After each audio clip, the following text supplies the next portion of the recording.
Hello everyone, good morning, welcome back to the channel Bengali blogger Kakuli. কেমন আছে সবাই?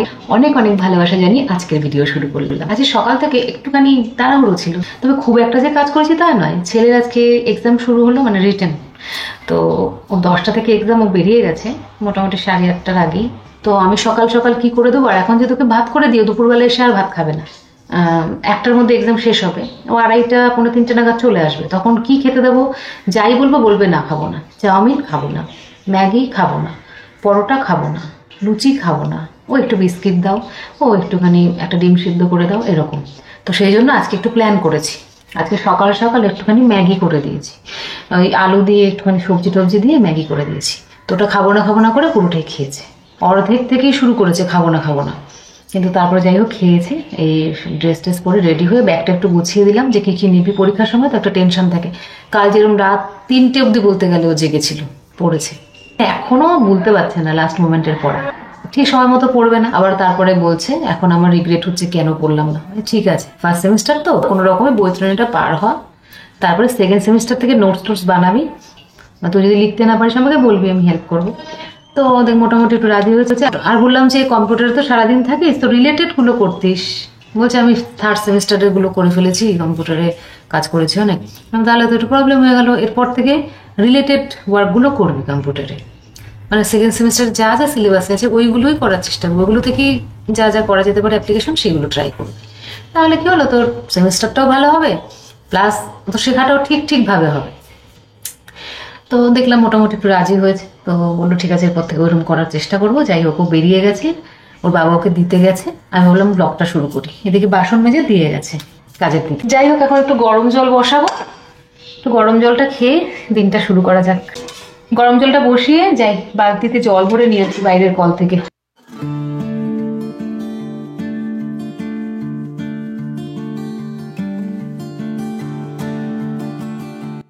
রান্নার জলটা তুলে নিলাম, তারপরে চলে গেলাম বাসি জামা কাপড়টা ধুয়ে দিতে। ধুয়ে দিলাম, ধুয়ে দিয়ে এসে আমি ভাত বসিয়ে দেবো, তারপরে রান্নাবান্নার কাজটা স্টার্ট করব।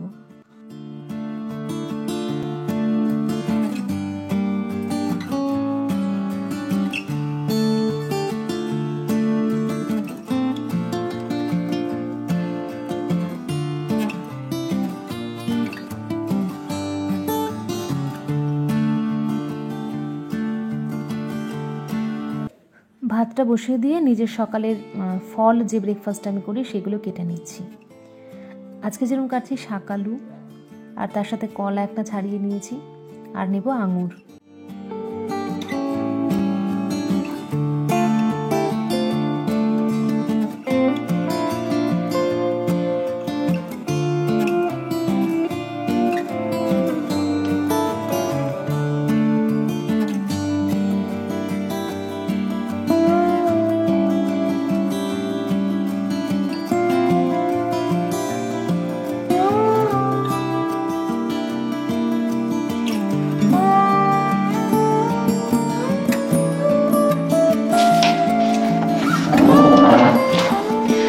সরস্বতী পুজো উপলক্ষে যে ফলগুলো এসছে তার সৎ উপয়োগ করছি।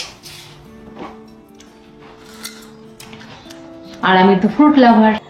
আর এদিকে দেখো রান্নার মধ্যে বাঁধাকপি করে নিলাম, আর রান্নাবান্না কমপ্লিট করে একটু উঠানে গিয়ে উঠোনটা পরিষ্কার করব, কারণ অনেক দিন ধরে অনেক ময়লা জমে রয়েছে, পরিষ্কার করা হচ্ছে না। তো বেরিয়ে পড়লাম আজকে এটা ভেবেই যে একটু পরিষ্কার করে নিই। তো আমাদের তো কলাপসিবল গেট লাগানো হয়েছে, জানোই তোমরা, আগে তো ছিল না, সেই জন্যই বারবার করে বলি। তো দেখো এখানে মোটামুটি আমার তো কিছু গাছ আছে, তো এগুলোকে আমি কিভাবে পরিষ্কার করেছি আগে কিছুটা করে নিয়েছি, ওটা দেখানো হয়নি। তো এখন আবার কিছুটা করছি, সেটাই তোমাদের সাথে শেয়ার করছি। মানে পরিষ্কার টরিষ্কার করে নিয়ে একটুখানি ঝাড় দিয়ে রাখবো, তো সেটাই করছি। আর উঠোনটা তো এখন পুরো বাঁধানো হয়ে গেছে, তার জন্য কোনো অসুবিধে নেই, মানে কাদা লাগার বা সেরকম কোনো প্রবলেম নেই। আর ঝাড় দিয়ে দিলে হবে। এত ধুলো হওয়ার কারণ হচ্ছে কাজ হচ্ছে বাড়িতে, সেই জন্যই সিমেন্ট টিমেন্ট সমস্ত কিছুই পড়ে আছে। মোটামুটি একটু ঝাড়টার দিয়ে পরিষ্কার করে নিয়ে তারপরে চলে যাব অন্য কাজে।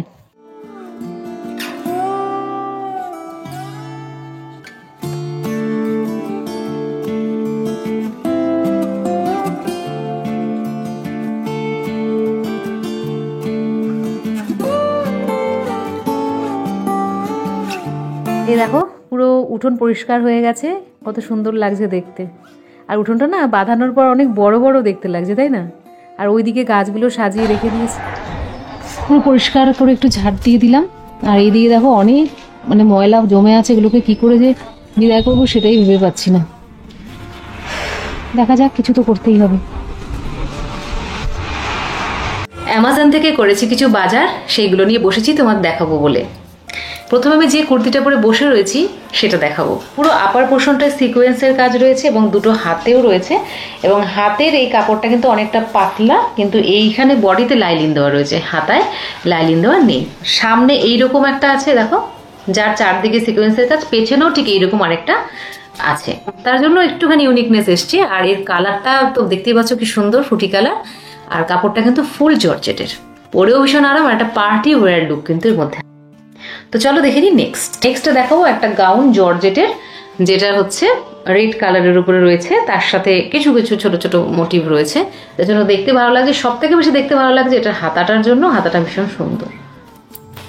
এই দেখো, তবে এটা আমার সাইজে আসেনি, আমার সাইজের থেকে ছোট সাইজ চলে এসছে, তো সেই জন্য এটা আমি চেঞ্জ করব। এটা এস চলে এসছে আর আমার লাগবে এক্সেল, ভাবতে পারছো? তুমি এটা পরবো কিভাবে, পড়া সম্ভব নয়, সেজন্য ছবিটা তোমাদের দেখিয়ে দিচ্ছি। কিন্তু জিনিসটা খুব সুন্দর, আমি নেবো অবশ্যই, এক্সচেঞ্জ করে বড় সাইজের নেব, পরলে খুব ভালো লাগবে। আর এই ধরনের গাউন আমি পরতে ভীষণ ভালোবাসি। আমাকে একজন বন্ধু কমেন্ট করেছিলে যে পেটিকোট না নিয়ে শেপ ওয়্যার নিতে পারো, তো তার কথাকে মাথায় রেখে আমি পেটিকোটের বদলে নিয়েছি শেপ ওয়্যার। এবারে এরকম এরম টাইপের ফিটিংস পেটিকোট আর কি, কটন কাপড়ের উপরে রয়েছে, তো কালারটাও ভীষণ সুন্দর, লাইট যে কোনো কালারের শাড়ির সাথে চলবে। এইবারে দেখাবো একটা ডিজাইনার ব্লাউজ, শোল্ডার আর স্লিভসটা রয়েছে নেটের ওপরে, দেখো এরকম ওয়ার্ক রয়েছে, আর ফ্রন্ট ডিজাইনটা এরকম, আর ব্যাকটা এরকম, এরকম দুটো লেস লাগানো রয়েছে টাই করার জন্য, যার জন্য খুব সুন্দর ফিটিংস লাগে দেখতে। আর ব্লাউজটা আমার সত্যি ভীষণ পছন্দ হয়েছে, দারুণ না? এরপরে ভীষণ খুঁজে খুঁজে আমি একটা শ্রাগ নিয়েছি, এটা আমার ভীষণ মানে ভালো লাগে, ঠিক চয়েস মতো পাচ্ছিলাম না, সেসব দিয়ে এটা নিলাম। মানে নেওয়ার ইচ্ছে ছিল একদম হোয়াইটের উপরে, কিন্তু যাই হোক সেটা তখন পছন্দ হয়নি, কিন্তু এইটা আমার পছন্দ হয়ে গেছে, এই শ্রাগটা। এটা কিন্তু যে কোনো ওই যে দেখালাম গাউন ড্রেস, তার সাথে এইভাবে ওয়্যার করে নিলে, বা যে কোনো স্লিভলেস যদি কুর্তিও পরো তার সাথেও যদি এইভাবে ওয়্যার করে নাও, ভীষণ একটা স্টাইলিশ লুক আসে। এটা হচ্ছে নেভি ব্লু কালার, আর তার সাথে এরকম হোয়াইট ফুল করা রয়েছে, তার জন্য আরো সুন্দর লাগছে জিনিসটা দেখতে। তো আজকে অল ওভার বাজার আমার এই পর্যন্তই, একদম অল্পর উপর দিয়ে বাজার করেছি, কিন্তু ভীষণ ইউনিক ইউনিক জিনিস চুজ করে নিয়েছি। তোমাদের যদি চাই এরকম জিনিস বা এই জিনিসগুলো, ডেসক্রিপশন বক্সে চলে যাও, সেখান থেকে বাই করো। অ্যামাজন থেকে আমি প্রত্যেকটা প্রোডাক্ট নিয়েছি। আচ্ছা, একটা নতুন ধরনের ব্রেকফাস্ট দেখাচ্ছি, দেখো এইটা হচ্ছে গ্রিন মুগের ডাল, 1 ঘন্টা খানিক ভিজিয়ে আমি সুন্দর করে পেস্ট করেছি, তবে একেবারে যে মিহি করেছি তা নয়, একটু একটু গুঁড়ো গুঁড়ো ব্যাপারটা আছে। আর তার মধ্যে পেঁয়াজ, কাঁচা লঙ্কা, নুন, হলুদ দিয়ে এইভাবে মাখিয়ে নিয়েছি, তারপরে এইভাবে একটুখানি তেল দিয়ে প্যানে এরকম পরোটার মতো করে নিচ্ছি। এটা কিন্তু ভীষণ ভালো, যেহেতু ডাল দিয়ে করেছি, কিন্তু টেস্টি তো অসাধারণ, একটু সসের সাথে খেলে দারুণ লাগে। এ দেখো এরকম সুন্দর দেখতে হয়েছে, আমি আরেকটা করে দেখাচ্ছি। চামচ দিয়ে এভাবে স্প্রেড করে দিলেই হবে।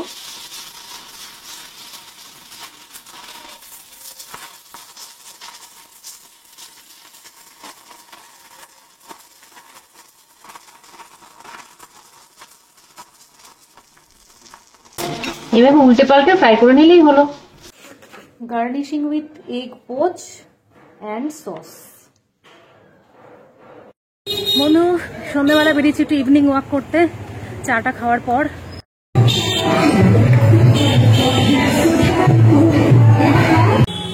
আর দেখতেই পাচ্ছ আজকে একা বন্ধুরা, কারণ সবসময় তো সবার টাইম হবে এমন কোনো কথা নেই, তবে আমার হাঁটাটাকে বন্ধ করলে চলবে না, আর সারাদিনের পরে সন্ধ্যাবেলাটাই আমি time pi.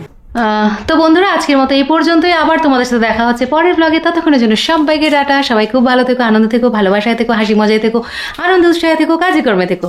By, take care, love you all.